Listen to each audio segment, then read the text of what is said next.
Hello and welcome to the old Fliers. In-flight medical incidents or emergencies are a consequence of the risk of transporting large numbers of people of all ages and states of health. There is no inherent danger in flying, it is just a numbers game. Enjoy my choices of videos of aircraft while I tell you more. Between 2015 and 2016, an Australian international and domestic airline reported an average of 296 medical events per month, a frequency of approximately one medical event per 40 flights. 74% of these events were classified as grade 1 or 2 and non-life-threatening. 915 were serious grade 3 emergencies, totaling 26% of medical events, an average of one emergency per 150 flights. 6 of these were fatal. This Australian airline covered 131,000 international and domestic flight sectors, transporting more than 27 million passengers. 21 flights were diverted due to medical incidents, with 52% of these attributed to suspected cardiac events. Serious numbers, but this is less than 0.02% of all flights. The causes of diversions varied, but heart attacks outnumbered other causes. The International Air Travel Association examined records from 120 airlines between 1977 and 1984. 42 airlines reported a total of 577 in-flight deaths, an average of 72 deaths per year.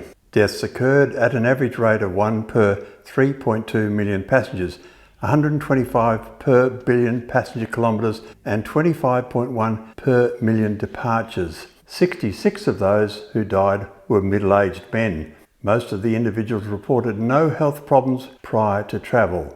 The rate of one death per 3.2 million passengers means that passenger deaths are rare, especially those due to natural causes. Passengers with pre-existing medical conditions are the problem. In 1996, the Chicago Tribune reported that the only federal study ever conducted, which is acknowledged by its authors to be grievously flawed, reported an average of 3 in-flight medical emergencies a day aboard US airlines, 2 or 3 emergency landings a week, and just 16 deaths a year. The Tribune said that those numbers were way too low and gathered data from a number of domestic and foreign carriers and concluded that there may be more than 700 emergency medical landings in this country, that's America, each year, more than 12,000 in-flight medical emergencies, and somewhere between 114 and 360 medical deaths, not counting those passengers who get sick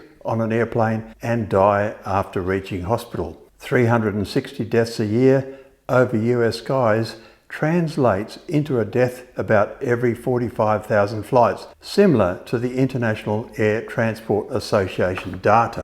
A death on a plane doesn't require an emergency landing or diversion. The deceased person is returned to their country of residence. The Aerospace Medical Association mandates emergency medical kits contain certain equipment and medicines. Flight attendants are trained in first aid and can attend to most situations using these first aid kits. It is noted that kits were used in only 37% of medical events, confirming that the majority of in-flight medical incidents were non-life-threatening.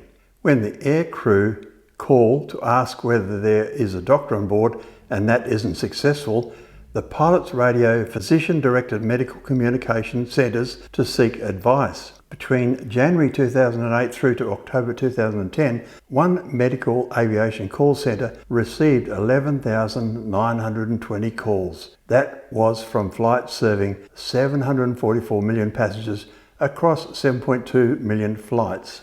A doctor travelling as a passenger who volunteers to help is usually covered from liability by the airline's insurance policy. If he or she is affected by alcohol, then I advise them not to help. You have to look at venues where large numbers of people gather, such as sporting stadiums and shopping malls, to make comparisons in the number of medical incidents. The Mall of America, for instance, has 40 million visitors a year. The Michigan Stadium holds 107,601 fans. Neither is keen to publish medical statistics, but we know that between 1990 and 2010 in America, there were 11,000 children treated in emergency rooms for injuries sustained in shopping malls. Thank you for watching.